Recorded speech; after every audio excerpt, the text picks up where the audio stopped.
It is time for Chip Patterson, moderator, Cover 3 podcast, CBSSports.com.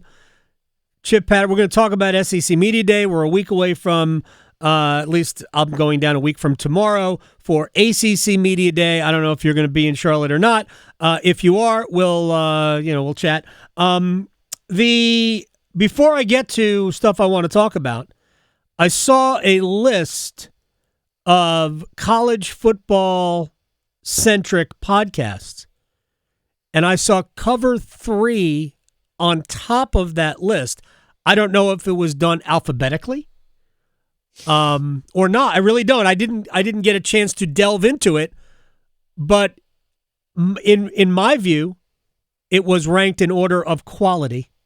So I don't know if it was or not, but I saw that list. It wasn't alphabetical. I do have I have friends. Right. Both of their names start with the letter A. And their names are in the podcast, and they are friends, like we've in this, it is, there is no honor among thieves, sure. But as all of us content creators sit around those tables 3 hours before kickoff of a college football playoff semifinal, right.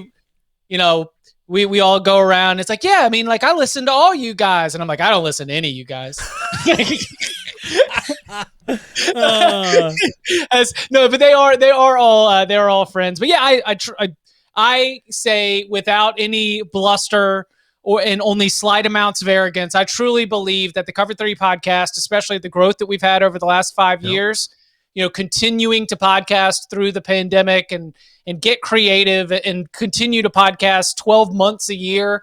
I truly believe that we are really humming as the best college football podcast around. So I don't know who did the list, but I agree with the Cover 3 placement if it was on top. You guys are awesome, and we're going to have a discussion about that.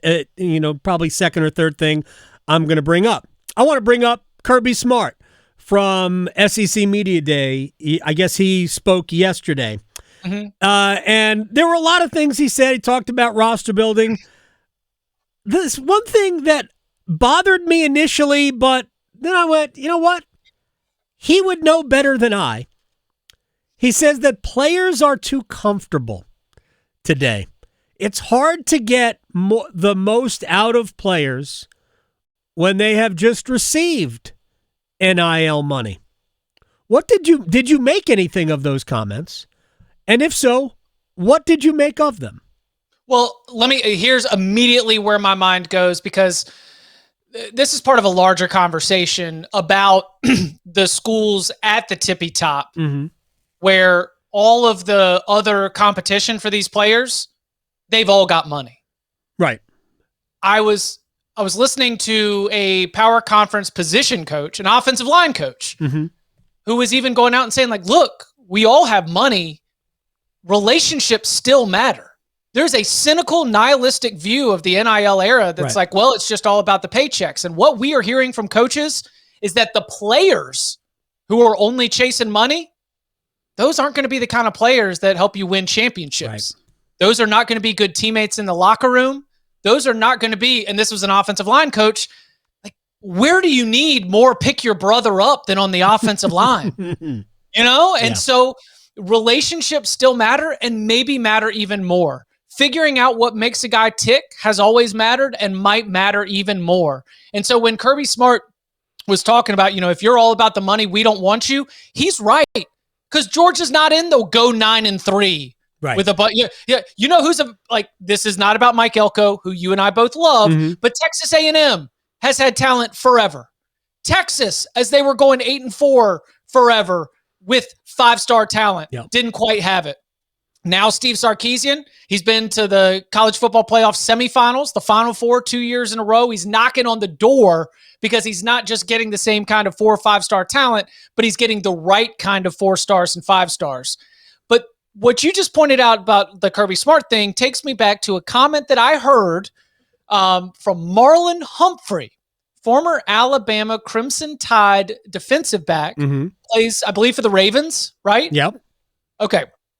Marlon Humphrey was telling a story to Kevin Clark, excellent, like top-notch, good friend, top-notch NFL podcaster, reporter, analyst. And Marlon Humphrey essentially described, without too much violence, the self-policing that happened inside of the Alabama locker room, particularly on the defensive side of the ball. And who was the defensive coordinator for some of those Alabama defenses? Kirby Smart. Kirby Smart. Right. Kirby Smart has looked in the locker room when he's had a Reuben Foster. Mm-hmm. You know, like when he's had these players who are just fundamentally wired differently and trying to, bring everybody up, and they do have that hunger and they do have that edge. And so for Kirby Smart, he's like, yeah, I know what it takes to win a national championship because I can stock the roster with 4 stars and 5 stars all day, but getting them to perform at the level that is required to win national championships does require you to be uncomfortable. Maybe your teammates need to make you uncomfortable. Maybe your coaches need to make you uncomfortable, but that is the only way you're going to get better. How about Yannick Sinner looking across at Carlos Alcaraz and thanking him for the player that he is? Mm-hmm. Yannick Sinner will never, ever be able to reach the levels that he can get to if he didn't have someone like Carlos Alcaraz in a pure iron sharpens iron scenario. So the discomfort that is required to truly be elite in sport, I think that that's sort of what Kirby Smart is touching on. Now, specifically to Georgia, for the dogs out there, I know there are some across this great state of North Carolina. Sure. I think it's really fun to look at this Georgia team, hear what Kirby's saying, and think that they just need to show that. 54% of this team is first or second year players. They're all 6'5", 330 pounds. They all look fantastic getting off the bus. But what he's detailing for you is sort of what the outlook is. Like, there are a lot of players that are showing up. They are well compensated and they are more comfortable than they have ever been. And the challenge for these well compensated coaches who deserve a challenge is to be able to create an environment that brings out the best. Chip Patterson, as always, on a Wednesday. First of all, appreciate you bringing Wimbledon into this. You left out that Yannick Sinner also performance-enhancing drugs didn't hurt. The suspension was conveniently placed in between the Australian and the French. Look, I don't love our double doper winners between Iga and Yannick, okay? No, I do not. I'm not a big fan of that. But I did find in the county... It was an accident. It's an accident. Listen, it was a spray by a masseuse. Yeah. Don't worry, I've fired the masseuse. And look, honestly, with all the massage drama that we've had in the National Football League, give me steroids all day, okay? All right, we'll just leave that aside. Right. Here's the thing about what Kirby, two things about what Kirby said, because when I thought about it, my first reaction was, as you could expect, because I am this way, shut up, you entitled coach. These kids can finally get their money. But when I thought about it more, I did realize that he does look at his locker room and say, okay, he might really just be talking about 1 or 2 players. Or a position group, right. Yes. And he's really just making these statements, getting to them through the media to get his locker room to take care of this, because they will know when the athletes know when their teammate isn't giving what they're giving. So to me, this is more of a statement through the media to them rather than deliver it to them directly. If he has to do that, he will. I also think, and I thought about this even more because I have a long drive home, is that it's sort of to me, it's this is what's going on throughout all sports. And it manifests itself, maybe it's in a bowl game, maybe it's an all-star game where, man, we have achieved all this. This stuff here is just, this doesn't matter. So some of the things matter less as you earn more and more money based on the sport. Like the all-star game appearances, like Juan Soto for the Mets missed out on an all-star appearance and a $100,000 bonus that he would have received for being an all-star. I don't think he misses that when he makes $40 million a year.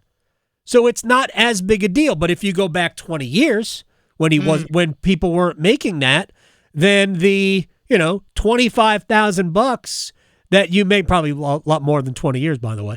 You go back to the mid 80s when guys weren't making,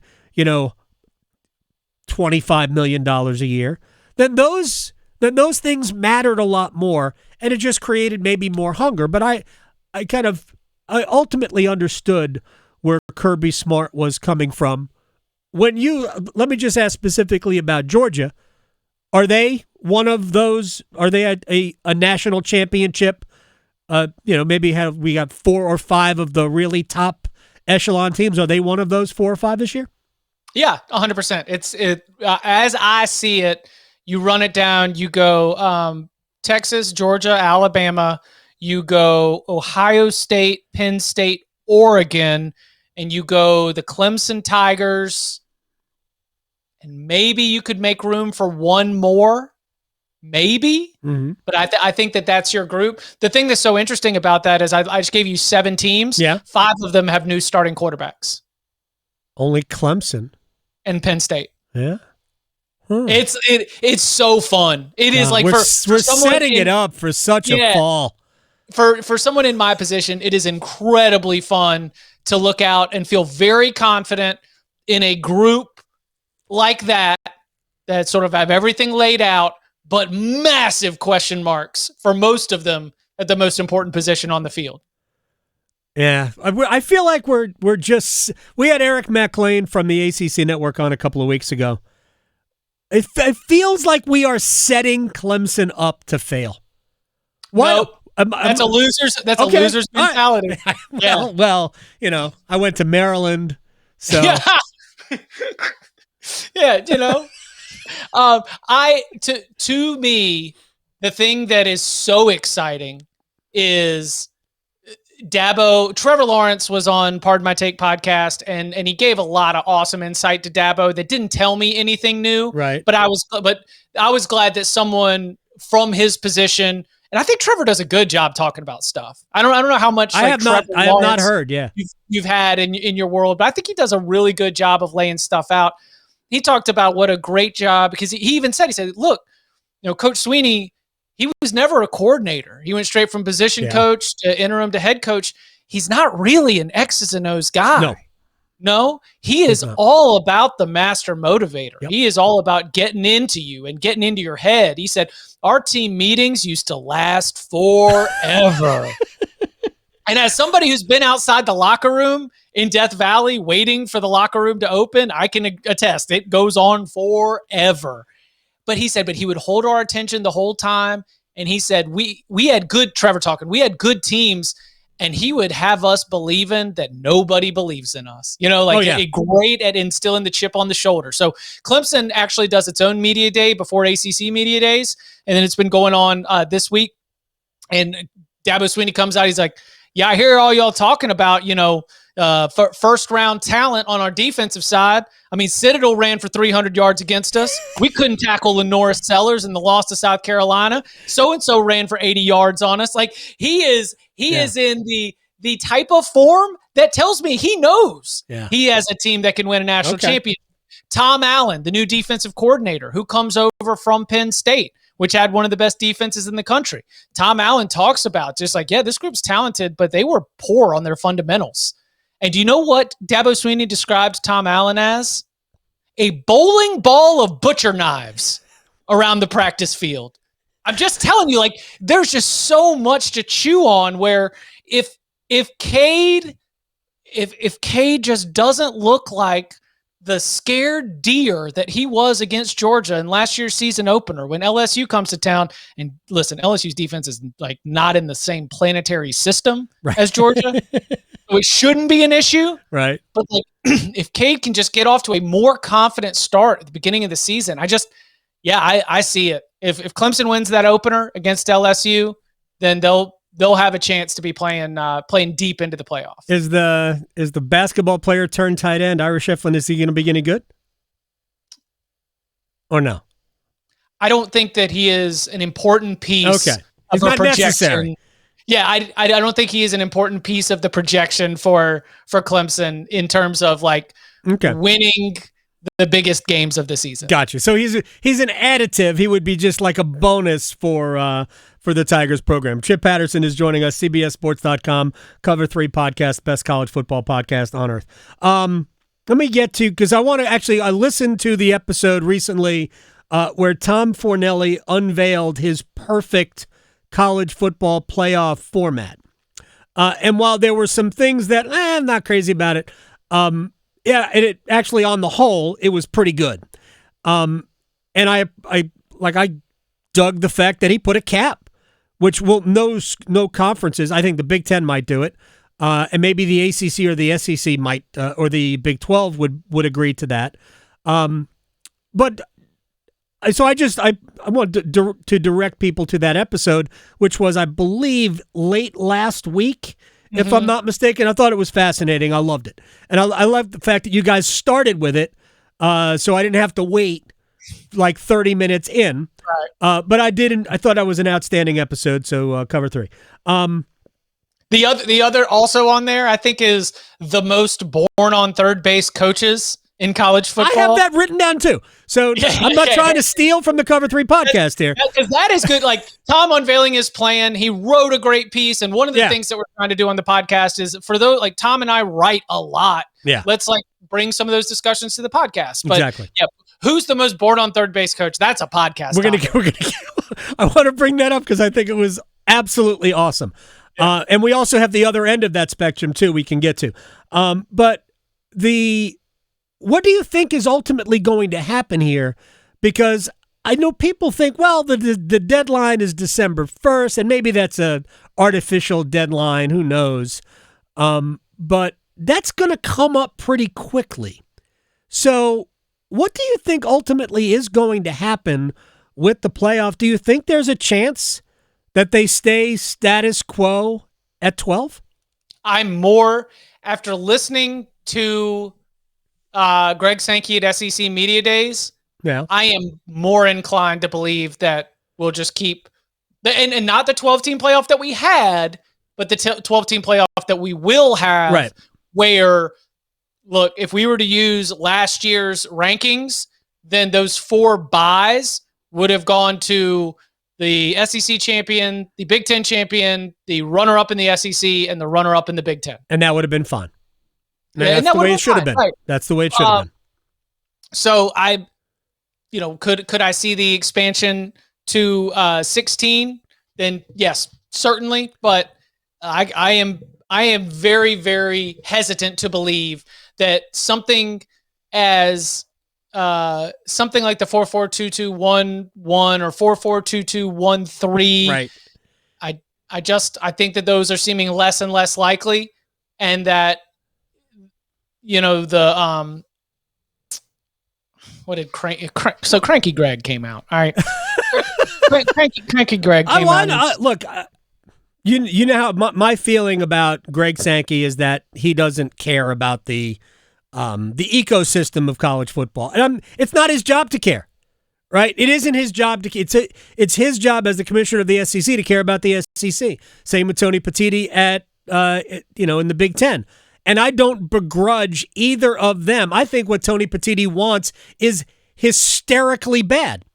And I'm surprised that, and I'm actually, now that the SEC is publicly on 5+11, that's where they're not anywhere. That's they're all over the place at times. They're all over the place. And so Greg said, he got Brett Yormark comes out week 1. We're doubling down. Cranky Greg, well, double down, it's a gambling term. I think we've got the best hand. Whatever. Well, I mean, they do in terms of the best football. I'm not even arguing that. No. They have the best hand in that they do make it. That was the other thing, is he's like, I don't care what the Big 12 commissioner says, because the Big 12 commissioner doesn't get to say what the playoff is. That's the problem I have with this system. And Greg Sankey actually said it the other day, where he goes, ultimately, according to the memorandum of understanding, we get to decide what happens. SEC and the Big Ten can determine what happens. I think that's fundamentally screwed. I think that is awful for the sport. But everybody else agreed to it. That was the only way they signed the contract. It's 100% about power. All right, we only have 5 minutes left here. It's the Open Championship. It starts soon. It starts actually 12 hours from right now. Podrick Harrington will fire the first tee ball. Do we have Chipolytics? So here's my like loose buy list. Okay. And this is one of those, like, whether you're in the matchups, whether you're into, the pool play. Yeah. So, some of these, I tend to not take obviously I'm not taking everybody to go out there and win it, but at least, you find the appropriate price, you find the appropriate prop. My buy list is, get ready. Yeah. John Rahm, Xander Schauffele, Mm-hmm. Victor Hovland. Yeah, I like Hovland. Okay. Plus 3,000 to win, Victor Hovland. It would not be a ticket I hate. Russell Henley. Okay. Okay. Harry Hall. Harry Hall has been on the leaderboard a lot lately, but I think he kind of faded at the Scottish. It's all about the placement. And then Marco Pinge. He was very good. P2. Very good. And so my sells, I'm selling Scotty. Yeah, me too. Little low energy. I didn't. We don't need to spend 5 minutes talking about his 5-minute soliloquy, but I just, I've already ranted about that. Basically, Scotty just said, "Yeah, golf doesn't define me." Great, it shouldn't, and for 99% of the players on tour, it doesn't define them either. And because he articulated it beautifully. The golf media has fawned over that like he solved cold fusion. No, he brought his baby out after he won the PGA, and now we're obsessed with his family. All right. So listen, the same way that we've known about Charlie forever, now we're gonna know again about Scotty's kid forever. Love the idea of Bryson wanting a 400-yard wind tunnel so that he can test again it's different kinds of winds. Yeah. I'm going to be a sell there. Yeah. Selling on Tommy Ladd. Really? Sell. Yeah. Oh, I like Fleetwood. I how about this? This is the way that I put it with my friend Robbie Callan, who covers golf for CBSSports.com. I said, I would rather have the emotion of celebrating a Tommy win than necessarily have my hard-earned American dollars tied up in Tommy Fleetwood. Right. Hard sell on Colin, who's still just. Yeah. I mean, I haven't seen anybody who's searching for it. He's wandering. What were you doing? Yeah, wandering. He's hitting approach shots with no gloves. He's switching out. We're on like caddy number 3 of the last 6 months. I mean, it's just, oh my gosh. And then I'm out on Ludwig. I think that I have him as a top 10. Yeah, all of the talent to win. He's going to make a triple bogey somewhere. He lights himself on fire like it's a historic protest. I mean, it's just like I'm talking. I mean, we don't need to detail all the politics of the moment, but one of the most famous images of all time, like that's what happens in my head when I see Ludwig. He's like birdie, birdie, triple bogey, bogey. I mean, just no one loves. Boom, boom, boom. Yeah, no one loves to hand back everything that you've just got. He was right there on Saturday. He went bogey, triple bogey. I'm like, what just happened here, Ludwig? Did you watch? Okay, so it's 13. Watched, 13 water on the right. First one goes like into that thicket. They don't even find it. But his provisional is yanked left too. Dude. He didn't even hit a good provisional. And then he made a mess from there. It was a complete mess. It was awful. Checked out. It does not seem right now. And maybe, there was a point in John Rahm's career where he was just so aggressive and so good, but then he would just get a bad lie, or he'd fly it into the bushes and lose his cool and check out for a hole or two. I don't think Ludwig at all has the personality or the fire of Rahm, but that's what's given me hope that eventually it'll click, because at some point Rahm figured out how to sort of put some governor on the engine and be able to figure out when to hit the gas and the brakes. All right. I do like Fleetwood. I don't know if I'd wager on him. I think I might pick him the top 10 because he does have a problem finishing the deal. We saw that a couple of weeks ago in Connecticut. I like Hovland to possibly win his first major. I like Tyrrell Hatton. Not a bad bet. I like Bobby McIntyre, who I know didn't play well last week, but I believe is going to be a major champion. I like the fact that he flights the ball low. He's a good putter. I like Matt Fitzpatrick, who seems to have rediscovered his game.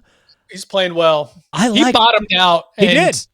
He this summer, it feels like around May, maybe around the PGA. Did he play well at the PGA Championship? I want to say that he was almost the winner, in a playoff at Oakmont. Let's see. Fitzpatrick truly bottomed out. I was on McIntyre, yeah.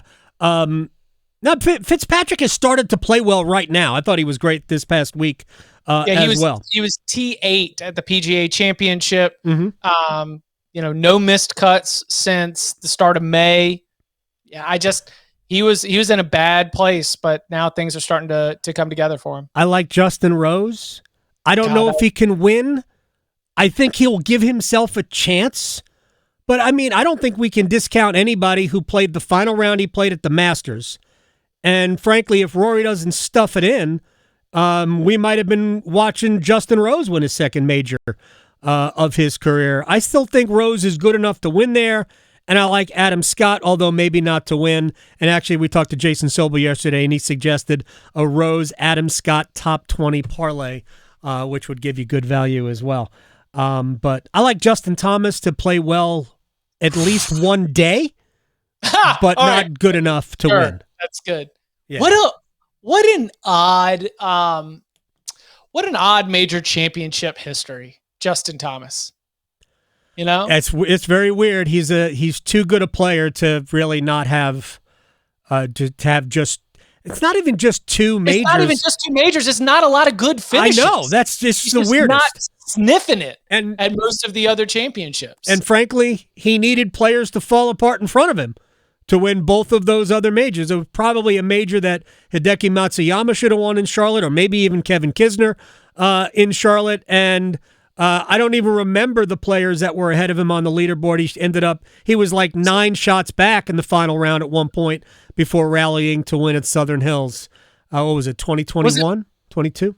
No. Yeah, Mito Pereira was right there. Mito! Okay, so Zalatoris was there, Mito was there, and he was way back. That's...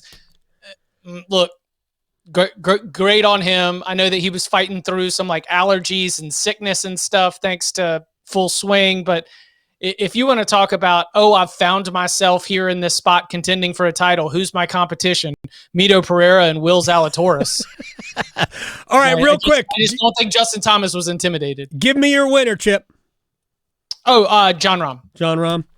Yeah. I will take the lad from Hollywood.